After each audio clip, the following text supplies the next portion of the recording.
question. Afrique, projet de dépopulation, la césarienne au menu, les médecins complices, nous nous interrogeons.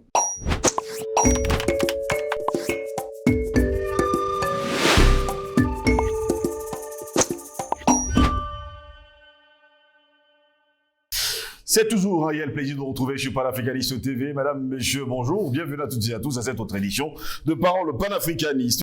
Quelle est la proportion d'accouchements par césarienne dans le monde? Comment varie-t-elle d'un pays à l'autre? Dressant un panorama mondial du taux de césarienne, des médecins chercheurs révèlent les écarts très importants d'un pays à l'autre. Entre ceux où la césarienne est pratiquée de façon abusive et le taux est supérieur à la norme recommandée par l'OMS, entre 10% et 15%, et ceux où il se situe en dessous.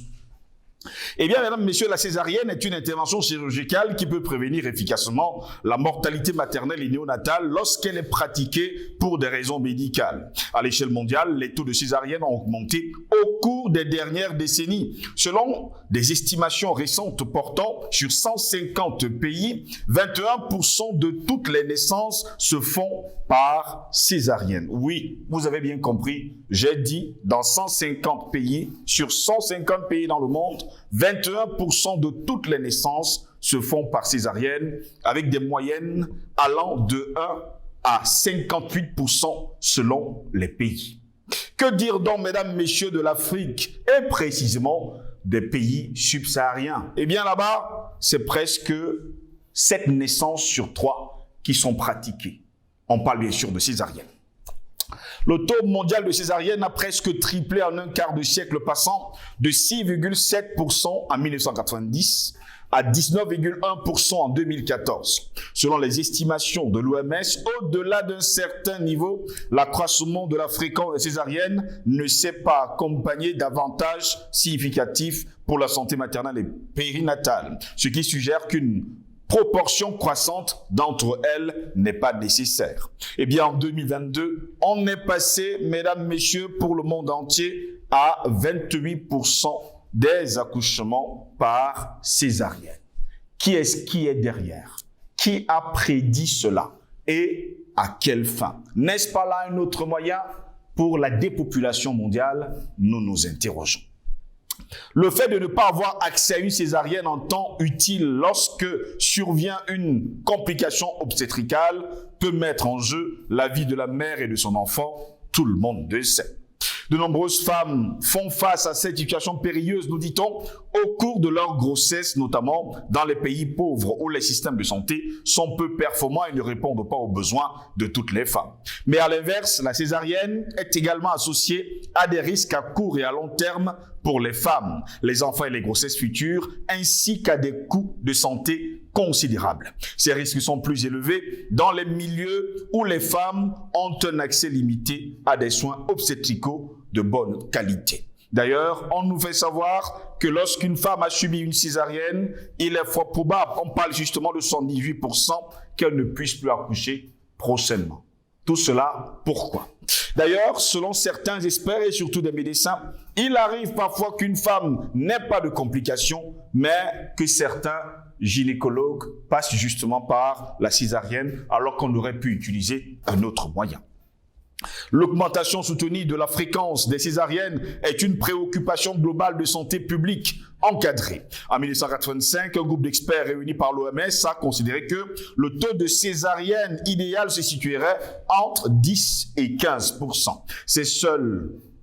Ces seuils ont fait l'objet de nombreuses critiques par la communauté scientifique et médicale internationale, mais aussi d'une utilisation inappropriée dans certains cas. Il ne s'applique pas aux établissements de santé dont la clientèle varie considérablement d'un hôpital à un autre, mais à la population générale des femmes enceintes. L'OMS a publié donc en 2015 une déclaration sur les césariennes dans le monde et a confirmé la fourchette de 10 à 15% comme situation optimale au milieu de la population.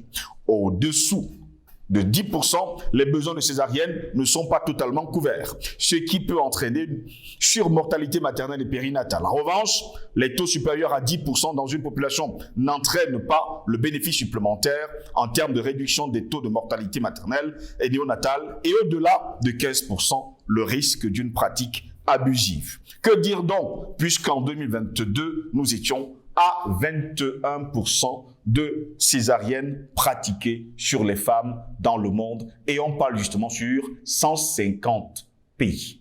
Voilà pourquoi nous nous interrogeons. Afrique, projet de dépopulation, la césarienne au menu, les médecins complices, nous nous interrogeons. Pour répondre à nos questions, nous sommes avec le président Banakani encore. Président Banakani, bonjour, bienvenue à vous.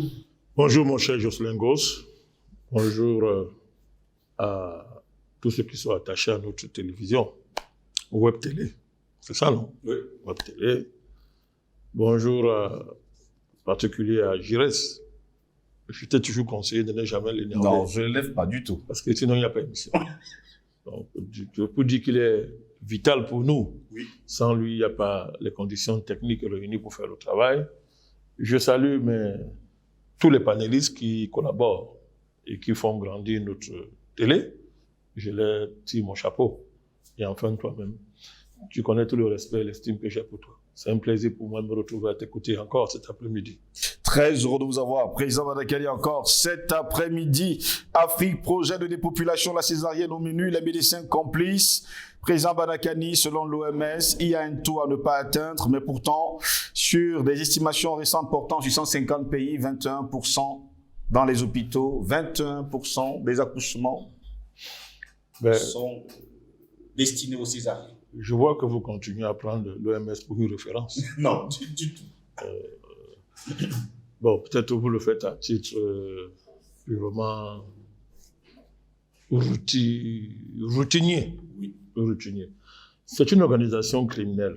Il faut la traiter comme telle et ces estimations, ces thèses relèvent d'une propagande déguisée sous le prisme de la science. Mais les faits ont démontré, s'il faut parler encore, convoquer ici le Covid, etc., c'est une organisation criminelle. Quand le moment sera favorable, ces responsables actuels doivent répondre de leurs actes. Sérieusement. Oui. Ils doivent être jugés pour crime contre l'humanité. En ce qui concerne les césariennes, j'ai devant moi le titre de les thèmes. Oui. Dépopulation, 2 points. La césarienne au menu, les médecins complices. Donc, on voit très bien que dans le thème, la césarienne est un élément d'une thématique extrêmement large et qui traduit votre génie en matière de conception des thèmes, parce qu'on voit très bien ce que vous voulez soulever comme enjeu derrière votre thème. En ce qui concerne la césarienne, je pense qu'aujourd'hui en Afrique, et particulièrement au Cameroun, chacun de nous a eu à vivre, n'est-ce pas, l'arbitraire de la césarienne. L'incompréhension que dégage l'imposition de la césarienne dans les hôpitaux. Je l'ai vécu moi-même, non seulement dans le cadre de mon épouse. J'ai dû menacer correctement les médecins pour qu'ils arrêtent leur césarienne. Et elle a bien accouché à l'époque quand elle accouchait. Mais tous ceux qui sont autour de moi... J'en ai subi un, je suis la preuve d'ailleurs tangible de tout cela. Voilà, césariennes qui n'ont aucune justification. Vous allez voir l'hôpital, on vous dit césarienne, ça n'a aucune justification. Mais on comprend très bien à quoi ça sert lorsque on a bien écouté votre introduction, en plus de toutes les enquêtes que nous avons fait autour, que ça participe d'une panoplie, d'une véritable panoplie, qu'on ne comprend si on sépare ça de l'idée générale qui justifie la césarienne, que cette idée générale soit connue ou pas. La grande idée générale qui est derrière, on va voir tout de même que c'est la panoplie néo-malthusianiste, c'est la panoplie mondialiste. Désacralisation du corps de la femme, destruction des savoir-faire médicaux, précoloniaux, ancestraux, destruction des patrimoines médical précoloniaux, des pays, n'est-ce pas, des sociétés, désacralisation du corps de la femme, n'est-ce pas, indiquer tout ça,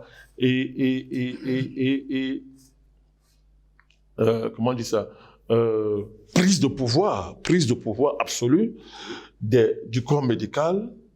Quand vous grattez derrière, vous avez l'OMS, pris le pouvoir absolu du corps, n'est-ce pas, des femmes. Alors qu'auparavant, on a fait semblant de libérer les femmes en leur disant que leur corps les appartenait. On découvre très bien tout ça que mais leur corps ne leur appartient pas parce que déchirer le corps de la femme sans aucune justification, n'est-ce pas, sous le prétexte d'éviter qu'elle ait un accouchement difficile, alors que la césarienne rend les accouchements encore plus difficiles, relève d'une dynamique qui prend tout son sens dans la grande idée que je viens de commencer à déployer, à savoir le grand projet qui est de nous arracher nos corps, Jocelyn Gosse. Nos corps, nos cerveaux, rien ne nous appartient. Alors le capitalisme a pris les terres, a pris les sols, a pris toute la planète, a pris l'argent, a tout pris. Et maintenant, il faut qu'il prenne nos corps, il avait déjà pris ça, la force du travail, l'énergie dégagée par la force du travail, qui, elle seule, produisait la richesse. Ce n'est pas le génie d'un patron qui produit la richesse, sauf pour ceux qui sont un peu, permettez-moi l'expression, un peu tarés comme excuse. Un patron ne produit aucune richesse. C'est l'exploitation, n'est-ce pas, de l'énergie, de la force du travail qui produit le travail. En attendant qu'il remplace l'homme par le robot, comme c'est prévu. Donc, le contraire, c'est l'homme, c'est la force du travail qui produit la richesse. Donc, ils ont arraché les corps, ils ont arraché l'énergie. Aujourd'hui, ils arrachent nos cerveaux, ils arrachent nos corps. Et cette dépossession généralisée des corps, des mains de ceux qui sont censés les posséder. C'est-à-dire vous et moi, mon corps, entre guillemets, c'est mon corps. Oui. J'en suis le premier responsable. Donc, cette dépossession des corps, n'est-ce pas, des mains de ceux qui sont censés en avoir, entre guillemets, le contrôle, mais n'est compréhensible que si on l'essaie dans le vaste projet qui est devant nous, dont le Covid a été l'expression la plus hacheuse.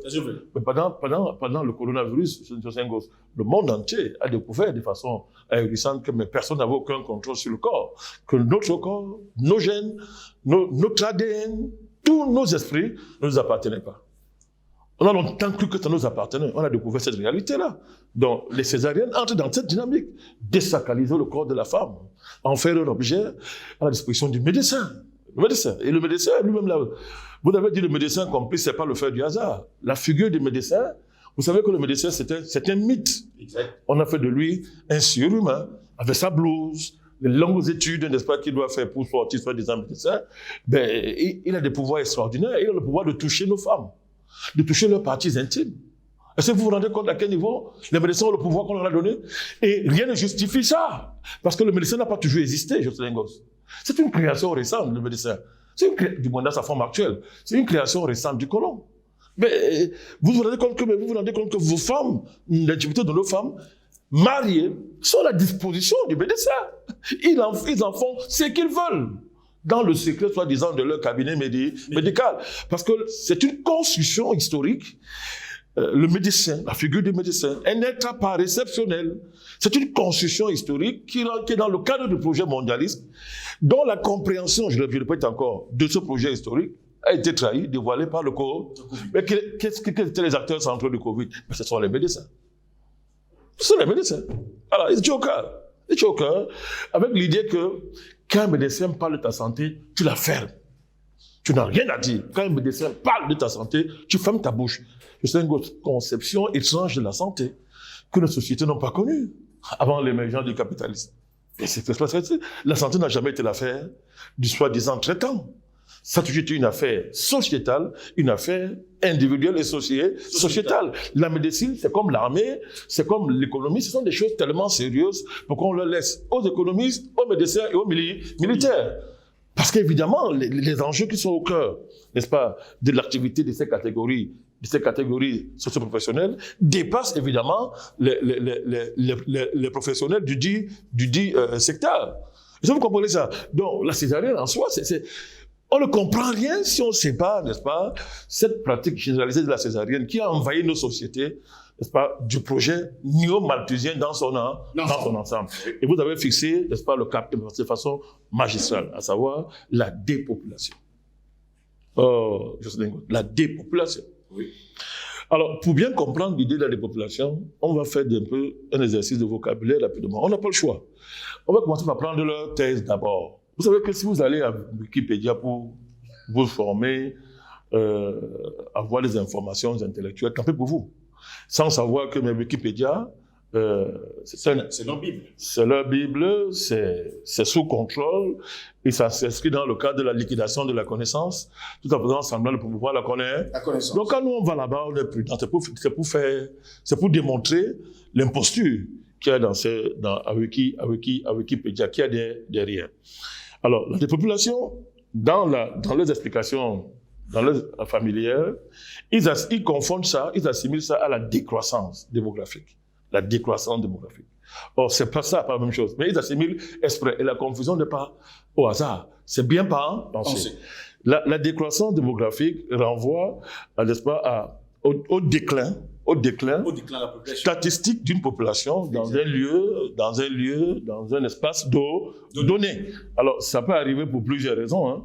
C'est-à-dire que ça peut être que le taux de mortalité est supérieur au taux de natalité. Ça peut être qu'il y a des catastrophes naturelles, il y a des flux.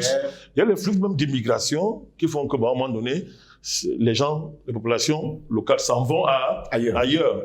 Et il n'y a pas suffisamment un rythme tel que la natalité n'équilibre pas, n'est-ce pas, le déséquilibre qui est créé par cette immigration.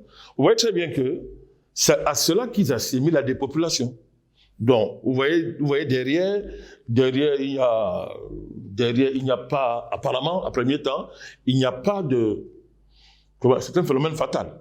C'est-à-dire c'est naturel, c'est fatal.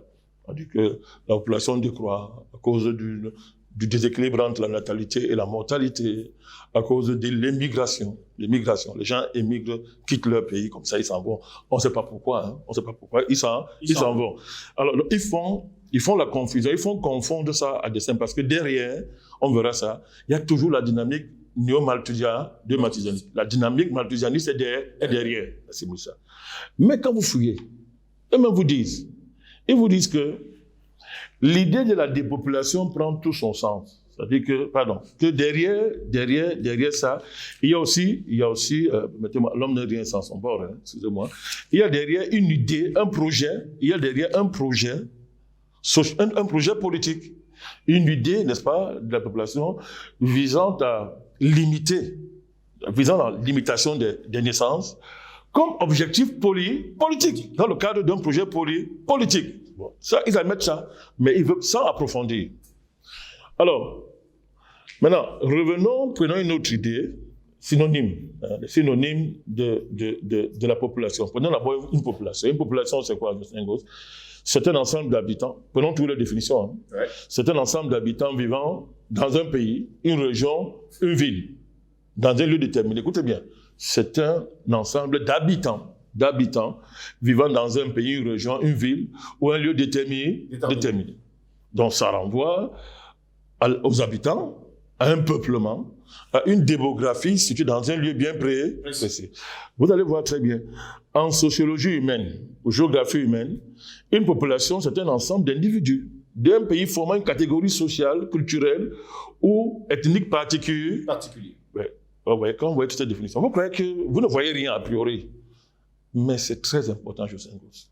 Car vous voyez très bien qu'on parle de population, quand on les renvoie dans le prisme de la sociologie ou de la géographie humaine, n'est-ce pas? Ça n'a rien à voir avec le concept dynamique de la population, à savoir un peuple. Venons, qu'est-ce qu'un peuple, José Ngos? C'est un ensemble de personnes, prenons leur mot, vivant en société dans un même territoire, unis par des liens culturels, des institutions politiques. C'est une communauté de gens unis par leurs origines, leur mode de vie, leur langue, leur culture. On va plus loin. Ensemble de citoyens d'un pays par rapport au gouvernant. On va encore plus loin. Le plus grand nombre, la masse des gens, par opposition à ceux qui se distinguent par leur niveau social ou culturel, ou par opposition aux classes possédantes, ou à la bourgeoisie, etc. Ouais, quand on parle de peuple, ce n'est pas la même chose quand on parle d'habitants, quand on parle de population. Une population, c'est une donnée. C'est une donnée qui peut être plus ou moins consciente d'elle-même. Hein. C'est une donnée à la disposition des gens qui vous définissent comme étant seulement une population, qui vous limite à être un agrégat, qui peut servir à faire des projections économiques, des projections géopolitiques, etc. Mais quand on parle de peuple, C'est plus qu'une population. C'est une population, mais qui en plus a dépassé le stade de la population pour devenir une conscience en mouvement. Pour devenir un peuple historique qui fait l'histoire, qui comprend l'histoire, qui est maître et acteur de l'histoire et de son histoire. C'est pour ça que vous avez vu tout à l'heure, quand on parle de peuple, non seulement on dépasse la catégorie globalisante du peuple, c'est-à-dire que des personnes qui vivent sur un territoire ayant une même culture, unies par des liens culturels, des liens généalogiques, qui partagent une même, on dit ça, un même destin, mais qui en plus sont liés par des institutions politiques. On va au-delà de ça, on commence à dire la partie la plus nombreuse, n'est-ce pas, la masse la plus nombreuse par rapport aux gouvernants. Vous voyez que les données changent. Vous poussez loin, vous arrivez aux classes sociales, les données changent. Parce que Karl Marx a démontré que les classes sociales structurent une société, une communauté, à partir du moment où on entre dans le capitalisme. Et même avant, ça veut dire qu'on peut être sur un même territoire, par les mêmes intérêts. On se fait la guerre. Pourtant, on habite sur un même territoire, à cause des différentes classes. Par exemple, pour ne parler que de ça, même si on peut dépasser ça. Pourquoi on convoque ça? Vous allez comprendre. Si vous vous souvenez, Jocelyn Gosque, il y a des peuples qui exterminent les autres peuples. C'est la loi de l'histoire. Oui. Les autres peuples exterminent d'autres peuples. Et quand on vient vous exterminer, il faut justifier l'extermination. Le peuple qui vous extermine vous appelle population. Parce qu'il va nier le fait que vous ayez une conscience suffisamment élevée pour pouvoir lui opposer votre statut, soit égal, soit supérieur, qui va nier son projet d'extermination. Alors il y a eu extermination depuis les tribus, depuis les nations. On est arrivé au stade global, où maintenant le projet d'extermination, après avoir été justifié par les besoins de la civilisation, par le fait colonial, le fait esclavagiste, n'est-ce pas? Maintenant, c'est global. C'est-à-dire que le projet d'extermination, n'est-ce pas, se situe à une échelle globale. Pourquoi? C'est l'espèce humaine qui est maintenant, qui constitue le phénomène à exterminer. Le projet est écrit, il est sur la table. Il est là. Alors, vous voyez très bien que si vous ne le distinguez pas, la population d'un peuple, vous ne comprenez pas ce qu'il y a dans le mot dépopulation. Quand vous devez expliquer, vous allez voir maintenant ce qu'il y a derrière. L'idée de dépopulation prend tout son sens, à savoir faire disparaître une population pour une raison ou une autre. Avoir des projets pour une population sans l'avis de cette dernière. Quand les gens font des complots pour vous coloniser, ne demandent pas votre avis. Exact. Quand les gens fabriquent le projet de l'esclavage, ne demandent pas votre avis. Quand les gens fabriquent le coronavirus dans le laboratoire, ils ne demandent pas votre avis. Mais ça vous concerne. Et des gens vous étudient, ils vous classent comme une catégorie à exterminer. Ils vous classent comme une catégorie dangereuse pour la planète, par exemple. Vous voyez, il y a des classifications, il y a des hiérarchisations, il y a des déclassements qui sont faits à l'insu de ceux, n'est-ce pas, qui vont subir le projet de dépopulation. Jocelyn Gosque. Alors, les données changent. Vous voyez très bien que maintenant, ça nous ramène maintenant à l'enjeu de la dépopulation. Vous voyez que le concept de dépopulation, qu'on confond à déclassement démographique, est compréhensible maintenant. Cette confusion est compréhensible quand vous avez fait le travail que je viens de faire. Vous allez voir qu'il y a des institutions internationales, je vais revenir à la césarienne. Il y a des institutions internationales, la Banque mondiale, qui ont de grands programmes, n'est-ce pas, de dépopulation, de gestion de la démographie. Jocelyn Gosque. Et qu'est-ce qu'une démographie? Je vais revenir à ça. Les mots, c'est très important de ne pas vous limiter à leur récit, d'interroger tout ce qu'ils vous disent, les mots qu'ils mettent en avant. Vous allez comprendre que la césarienne dont vous parlez, mais d'abord ça va commencer en Afrique, on nous a amené, on a commencé à faire ça ailleurs. On a fait ça. Vous allez voir très bien que les gens ont commencé à vous parler de planning familial. Vous allez comprendre dans un pays, dans des endroits comme en Inde par exemple, où à un moment donné, en 1975, on a décidé de stériliser pratiquement 6 millions de personnes ont été stérilisées. Et ce sont des programmes qui ont été financés et soutenus par la Banque mondiale, par les pays européens, si on parle de la Suède par exemple. Il faut poser des questions. Il y a un danger démographique. Vous étudiez l'histoire d'un pays comme la Chine qui a fait ce qu'on appelle la politique de l'enfant unique. Et on sait ce que ça veut dire. Des gens ont décidé qu'à un moment donné, votre droit fondamental à vous reproduire ne vous appartient plus. Donc, les plannings familiales, là, ça a commencé. Mais qui est derrière ça? Vous avez une institution qu'on appelle le Fonds des Nations Unies pour la population, mais allez lire ces rapports. On n'est pas dans les histoires de quand on dit ces jardins comme ça tombe à l'air. On oublie la dimension coordonnée, organisée, planifiée, élaborée, pensée. C'est une politique internationale, le Sénégal. Vous se limitez à ça. Si je m'arrête encore au niveau du Fonds des Nations Unies pour la population. Parce qu'aujourd'hui, ce fonds-là, il aime dépasser dans son projet, puisqu'on est arrivé au niveau, c'est l'OMS qui a pris désormais en charge cette question-là, et que des programmes de population universelle, n'est-ce pas, sont arrêtés. C'est ça le Covid. APEX. American Program of Extermination. Très bien. C'est ça le Covid. Donc, je veux dire que la césarienne dont vous parlez n'est pas compréhensible si on ne rattache pas ce phénomène à tous les phénomènes mondiaux de planning familial, de contrôle des naissances, tous ces programmes qui ont déjà été expérimentés dans beaucoup de pays. Jocelyn Goss, on n'est plus dans la fiction là, et depuis les années 70, dans beaucoup de pays, c'est en Inde, au Vietnam, aux États-Unis, en Chine, tout ça là, et tout ça culmine donc avec l'OMS dans les programmes, n'est-ce pas, de gestion, de prévention des pandémies. Dont le cœur, une fois le plus, Jocelyn Goss, est de nous retirer notre droit à dire le moindre mot sur notre santé. Mais il y a plus grave. Il y a plus grave. C'est-à-dire que la décision de nous reproduire en tant qu'humains ne nous appartient plus. Je ne sais pas si vous mesurez la gravité. Très, très grave. Ça ne nous appartient plus. Ça, on a d'abord mis les États devant. Ça a appartenu à l'État. Si on prend l'exemple de la Chine, la mise en œuvre de planning familial, c'est tous les États qui avaient pris ce droit. On a vu que, bon, okay, comme nous croyons que l'État incarne l'intérêt général, c'est passé.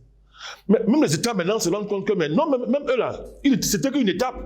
L'OMS est en train d'arracher ça. C'est l'enjeu, je veux dire, de l'Assemblée générale de l'OMS en 2024, c'est l'enjeu. L'OMS veut les pleins pouvoirs pour gérer les pandémies, en décidant que les États sont incapables de gérer les pandémies. On ne sait pas sur quelle base l'OMS fonde cette conviction-là, mais l'OMS a décidé de dire aux États que vous n'êtes plus capables de gérer les pandémies. Les pandémies sont désormais globales. Vous n'êtes pas capables. C'est moi l'OMS. Je demande les pleins pouvoirs. Je veux être un supra-État. Et au cœur des pouvoirs que l'OMS veut acquérir, Jocelyn Goss, il est question que les États n'ont plus le droit de dire, n'ont plus aucun mot à dire. Dès qu'une pandémie est soi-disant déclarée au niveau international, l'OMS remplace l'État jusqu'à venir dans ta maison te dire quel est ton statut vaccinal, pour ne parler que de ça, Jocelyn Goss. Est-ce que les gens mesurent ce qui se prépare, ce qui est en jeu dans vos... Vous mettez des thèmes comme ça, vos thèmes sont terribles, hein, mais les enjeux, c'est ça l'enjeu qu'il y a dans les populations. Et cet enjeu-là, c'est pas nouveau, c'est pas nouveau. Le père fondateur, c'est Malthus, fameux économiste anglais. Le problème de Malthus, c'est clair, on peut résumer ça en quelques mots, c'est qu'il estime que la croissance de la population va plus vite que la croissance de l'économie. La capacité à produire les aliments nécessaires pour nourrir les populations. Alors, il dit que c'est dangereux, il faut donc réduire les naissances. En son temps, Malthus est en phase avec la nature, il est un prêtre de la nature, il dit qu'il faut que quand il y a les guerres, c'est bon, quand il y a les maladies, il y a les catastrophes, tant mieux. Il dit, l'homme ne doit rien faire contre ça. Donc, c'est un prêtre complètement particulier qui estime que il faut qu'on livre les hommes, n'est-ce pas, à une régulation naturelle de leur vie à travers les catastrophes naturelles, tout ça, ça va rééquilibrer le rapport entre la démographie et la capacité de la production, n'est-ce pas, à produire suffisamment de biens nécessaires pour les nourrir. Ça, c'est Malthus. Mais derrière, qui a repris Malthus pour faire une théorie mondialiste, c'est l'Empire anglais. Ils ont commencé, ils ont pris Malthus, ils sont allés plus loin. À partir du moment où vous avez un empire, vous avez un empire, vous êtes un empire comme l'Angleterre, l'empire est toujours minoritaire. Parce que l'empire, c'est un pays, c'est un groupe de pairs, et la base de l'empire, c'est une majorité de populations qui ont été écrasées et mises sous domination par l'empire. L'empire a un complexe mortel qui le travaille, c'est que les populations qu'il contrôle sont plus nombreuses que la classe impériale, donc susceptibles de se révolter. Donc, le malthusianisme donc va dépasser le stade de son fondateur pour devenir une théorie de la conservation du pouvoir de l'Empire de manière à rendre éternelle la domination impériale. Vous avez tout compris. À partir de ce moment-là, il y a un type de racisme, il y a un racialisme qui va émerger, à savoir, tout à l'heure je l'ai dit, l'Empire donc a le droit de classifier, de hiérarchiser les populations. Il y a des populations à civiliser. Il y a des populations à détruire parce qu'ils ne sont plus récupérables. Et il y a une élite, n'est-ce pas, un peuple d'élus, n'est-ce pas, qu'on va fabriquer évidemment une généalogie divine. On va lui donner une notion particulière qui a vocation à savoir qui va vivre et qui va mourir. C'est-à-dire que qui est dangereux pour l'Empire et qui n'est pas dangereux pour l'Empire. Bengo, c'est l'histoire des empires que l'Angleterre va reprendre au niveau le plus élevé en développant la théorie malthusienne de manière à la mettre au-dessus d'un projet d'unification de toutes les sciences, de toutes les branches scientifiques au service d'une idée, la sélection des humains, de manière à ce que on puisse aboutir, n'est-ce pas, à un type d'humain compatible avec le projet de l'Empire. L'Empire anglais est tombé, mais son projet n'est pas tombé. L'UNESCO, allez voir qui a fondé l'UNESCO. Allez voir qui a fondé l'UNESCO, quel est le vrai projet qui est derrière. Je ne sais pas, les Fonds des Nations Unies pour l'environnement, pour la population, non? Oui. Mais qui sont au cœur du projet écologique? Qui sont au cœur du salut de la planète?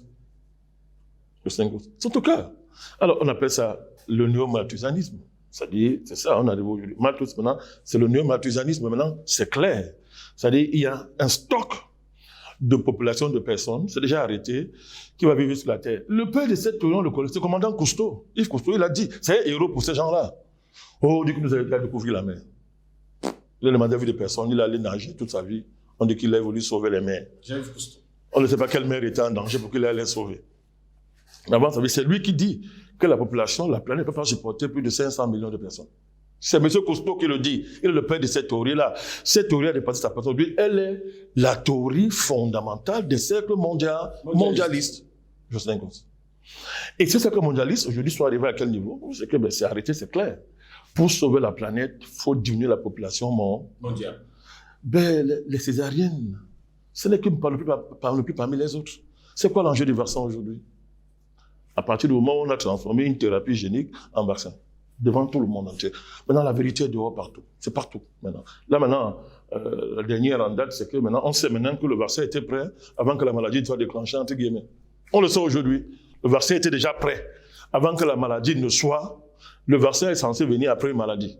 Et il y a un temps nécessaire de 10 ans au moins pour maîtriser la maladie. Non. Il y a une prouesse technologique et scientifique extraordinaire qui fait que le vaccin vient avant la maladie. Le Slingos. Donc, ils ont renversé, c'est du génie technologique. Ils ont renversé. Il y a un temps record, on vous a dit que le vaccin, une thérapie génique, c'est un vaccin. C'est devant nous. Parce que le truc est arrêté, c'est clair. Il faut sauver la planète. Il faut dépopulationner le Slingos. Vous voyez maintenant l'enjeu de votre thème?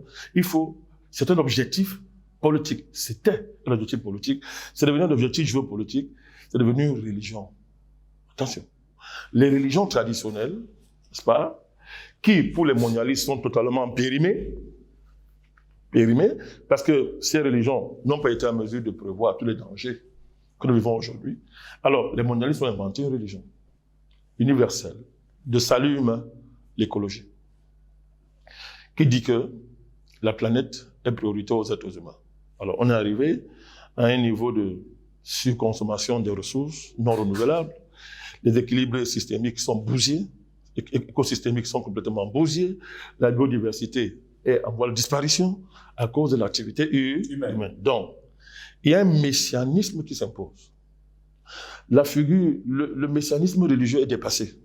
C'est primaire, ça relève des vieilles lunes mythologiques de l'humanité. Aujourd'hui, il y a un messianisme rationnel qui s'impose de fait à l'humain, justifié par la menace climatique, par le danger qui pèse sur la planète. Alors donc, il y a donc une race de personnes donc, qui a été élue.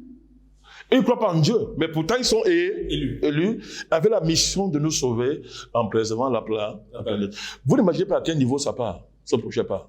Allez lire, allez sur le site de Davos, vous tapez Claude, vous allez lire. Vous allez avoir, par la chair de poule, vos cheveux vont se dresser et disparaître sur votre tête immédiatement. Allez lire.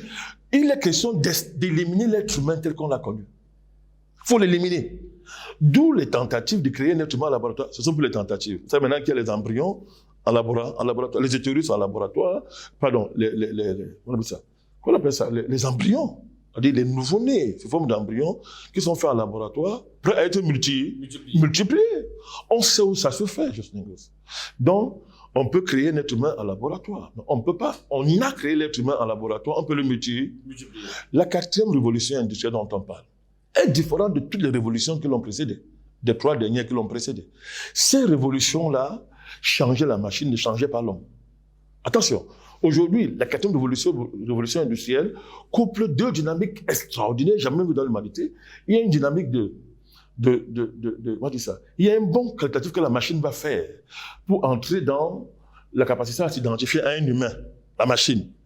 Mais en face, l'autre dynamique qui accompagne cette dynamique-là, c'est que pour la première fois, la révolution industrielle peut créer un être humain qui n'a rien à voir avec l'être humain habituel. Vous comprenez donc pourquoi les dynamiques de reproduction naturelle, normale, que l'humanité a connues, à savoir la famille où un homme et une femme se mettent ensemble et font les enfants, sont aujourd'hui considérés comme un danger pour l'espèce humaine des populations. On est passé du planning des naissances. C'est dépassé. C'est fini ça. C'est pour les années 70. On a fini, on a dépassé la période de planification, contrôle des naissances. Les Chinois ont fini l'expérience, l'humanité, les gens là, ils ont tiré les leçons de l'expérience chinoise. Nous, on est long aujourd'hui. Maintenant, c'est la dépopulation. C'est-à-dire qu'on met en pratique la prophétie du commandant Cousteau, n'est-ce pas? À savoir, on ne discute plus, il faut sauver la planète rapidement. On passe à l'étape supérieure. Et l'industrie, dans sa mutation, donne les moyens qu'on n'a jamais eu auparavant, à savoir créer l'être humain en laboratoire. Vous êtes désormais inutile. Vous étiez utile hier dans le procès capitaliste parce que vous produisez la richesse du capitaliste par l'extorsion de la plus-value dégagée par l'exploitation de votre force de travail. Et en vous faisant travailler le plus de temps qu'il faut pour vous nourrir. On appelait ça la plus-value. Le surplus du temps que vous dégagez, n'est-ce pas? Vous produisez en même temps ce qui est nécessaire pour votre reproduction en tant que prolétaire, mais en plus vous dégagez du profit pour le patron. Tant qu'on était dans ce procès capitaliste, vous étiez nécessaire, il fallait qu'on vous donne un ensemble de moyens permettant de vous nourrir, ce qui créait un marché de la consommation et qui a permis de dégager les 2 sections fondamentales du procès capitaliste, la section production et la section consommation, qui commence à classifier en section A, section B. On est sorti de cette économie-là, c'est fini. Vous n'êtes plus utile, Justin Goss. Un robot vous renverse, vous remplace. Un cyborg va vous remplacer. Un être humain, un post-humain vous remplace. Fabriqué en laboratoire, mais qui aura tous les attributs d'un être humain. Il va vous remplacer. C'est lui désormais qui va produire la richesse. Justin Goss.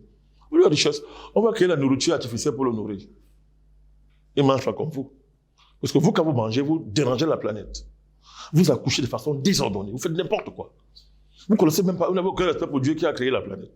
Donc, lui, le robot là, l'être humain là, fabriqué en laboratoire, n'aura pas ce pro. Il y a un type de nourriture pour lui. Il y a un type d'environnement, de cyber-environnement, d'environnement virtuel nécessaire pour lui. Alors, imaginez, la conséquence, c'est quoi? C'est que même l'environnement naturel n'est plus nécessaire. Tout ce qui allait avec vous n'est plus nécessaire. Les villages, toutes les racines traditionnelles, tout ce qui a fondé la civilisation, mais n'est plus nécessaire. On va balayer tout ça. C'est ça l'écologie. C'est ça le projet qu'il y a derrière. C'est ça qui est l'enjeu de la population, mon cher Justin. Alors, il y a 4 enjeux fondamentaux. Je vais terminer par là, avec votre permission. Permettez-moi d'insister sur ce qu'on appelle démographie. L'étude statistique des populations humaines. Quand ils sont trop contents, ils disent état quantitatif d'une population. Je répète, étude statistique des populations humaines. Regardez ça, c'est très grave. Vous imaginez le degré de violence qu'il y a dans une telle définition? C'est-à-dire que vous êtes réduite à une statistique. 1, 2, 3, 4, jusqu'à 1 milliard, jusqu'à 2 milliards. Rien qu'un nom. Vous imaginez ce que ça veut dire? Donc, on raye votre pensée, on raye votre conscience, on raye tout ce qui fait de vous quelque chose qui est supérieur à un nombre, un être humain. Devenez un chiffre. Un chiffre. Alors, l'enjeu, vous comprenez pourquoi? On a créé la data, l'algorithme, le superordinateur, qui est censé donc résumer le cosmos dans une boîte. C'était le rêve des Anglais. Les ancêtres des mondialistes actuels. C'est toujours leur rêve. Ils sont en train de continuer le rêve de leur père, de leurs ancêtres. Mais leur vrai père, vous le connaissez. Vous le connaissez. Les enjeux, je vais terminer par là. Justin Goff, il y a un enjeu grave des libertés et des droits humains. C'est-à-dire, jusqu'où l'État peut aller, n'est-ce pas, en termes de répression du droit à la procréation. C'est-à-dire que l'État est qui pour réprimer mon droit à décider de me reproduire. Et comme pour me reproduire, je dois être avec une femme et faire des enfants.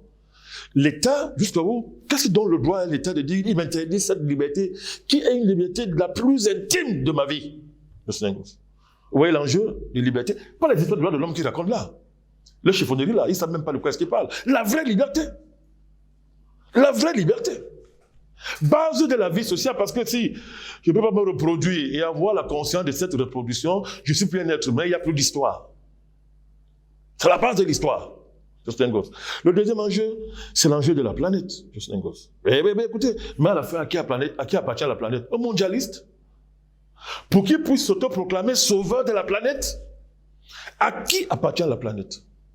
À la fin. À qui? Aux Rothschild, aux Rockefeller, aux banquiers,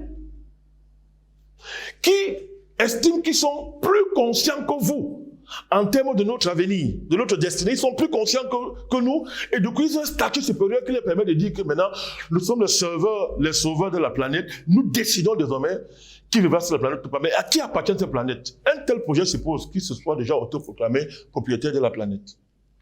Ça pose un débat ontologique, c'est un débat, c'est au-delà de la civilisation. C'est un débat métaphysique profond qui est posé là. Je y reviendrai. Le troisième enjeu, c'est l'enjeu civilisationnel, Justin Goff. C'est-à-dire que le lien qu'il y a entre la démographie et les modes de vie. Tout ce qu'on raconte là, c'est parce que le mode de vie occidental a été imposé à toute la planète. C'est ça le projet capitaliste, c'est ça les valeurs occidentales. Mais s'ils n'avaient pas imposé leurs valeurs, ils avaient laissé notre mode de vie. Est-ce qu'on aurait le problème qu'ils découvrent là, qu'ils font seulement découvrir là? Donc il y a un problème. À un moment donné, les malthusianistes, le problème c'est qu'il n'y a aucune base scientifique à leur théorie. La théorie de M. Malthus en son temps n'avait aucune base réellement scientifique. C'était les fantasmes de quelqu'un qui, sur une base d'une observation purement factuelle, a érigé un principe, des principes, et des gens en ont fait désormais une théologie, une table des lois. Il faut interroger sérieusement quelle est la base même scientifique de toute cette théorie-là. Vous comprenez cette affaire? C'est-à-dire que, qu'est-ce qui est plus important? Mes options personnelles en termes de mode de vie ou le mode de production? Allez savoir. Vous voyez, ça c'est l'enjeu civilisationnel. Alors, vous avez l'enjeu géospirituel, Justin Goff. D'où vient l'homme? Est-il créé ou non? Alors, on bascule dans le débat fondamental. C'est les deux camps philosophiques que Karl Marx avait séparés. La théorie, le matérialisme philosophique sépare, en philosophie, deux camps fondamentaux. Les idéalistes et les matérialistes. Un idéaliste, c'est celui qui croit que Dieu existe, a créé le monde. Un matérialiste nie Dieu. Mais les mondialistes vont plus loin. En tout cas, les mondialistes se rassemblent avec les matérialistes dans le sens où la science est au cœur. Les marxistes, c'est la science qui explique tout l'univers, la science. Bon, ça fait rire. Ils on connaît aujourd'hui le taux de connaissance dégagé par la science. Il reste tellement à connaître qu'on se dit, bon, à partir. Donc, alors, vous avez les mondialistes, ils prennent la science, mais ils mettent la science au service d'un projet qui n'est plus scientifique, qui est un projet de remplacement de Dieu. On nie Dieu, mais on prend sa place dans la mémoire des humains. On veut commander l'aventure humaine. On veut la commander. Alors, si vous croyez en Dieu, Justin Goff, vous admettez que vous avez été créé. Si vous ne croyez pas en Dieu, vous n'avez pas été créé. Regardez les conséquences. Regardez les conséquences. Si j'estime que je suis un être humain créé par Dieu, j'ai une dignité qui ne dépend pas d'un projet politique, d'un empire, d'un État quelconque. Parce que je suis quelque chose qui est au-delà de tout ça. Et que toutes ces institutions sont censées me servir. Je suis la fin et la meilleure mesure. Si je ne suis pas créé, je suis l'accident d'une longue évolution. Je proviens du singe, j'ai évolué. Et c'est la loi dégagée par, comment s'appelle encore, le père de la théorie de l'évolution, là, s'appelle encore Darwin. La loi dégagée par Darwin, qui est aujourd'hui reprise, le néo-darwinisme, fait que, comme l'évolution suppose le struggle for life, la loi de la jungle, donc les plus forts deviennent dieux, ils peuvent donc arriver à un moment donné où ils monopolisent les connaissances, se donnent le moyen donc de décider qui est homme ou pas, qui peut vivre ou pas. C'est ça le mondialisme. C'est ça le mondialiste. Vous voyez donc la différence. Rattacher l'être humain à Dieu, ce n'est plus un débat théologique. C'est un débat historique. C'est un débat logique désormais, pour ne pas dire scientifique. C'est un débat, ce n'est plus un débat de religion. Parce que si je considère que je suis créé, non, j'ai une dignité qui va au-delà des rêveries d'un mondialiste. Vous voyez pourquoi les mondialistes ne tolèrent pas la vraie foi en Dieu. Ils disent la vraie foi. Je ne parle pas de la religion. La vraie foi en Dieu. Ils ne tolèrent pas ça. C'est leur pire ennemi. Parce que je me refais à une instance qui est censée leur être supérieure. Si je ne l'attache pas mon origine à Dieu, je suis leur joueur. Monsieur Goss, voilà les enjeux de votre thème. Merci à vous, président Badakani, d'avoir été des nôtres. C'est moi qui vous remercie. Mesdames, messieurs, vous l'avez très bien compris, c'est ici que s'achève cette édition de Parole panafricaniste. Au plaisir de vous retrouver très prochainement. Bonne journée à toutes et à tous.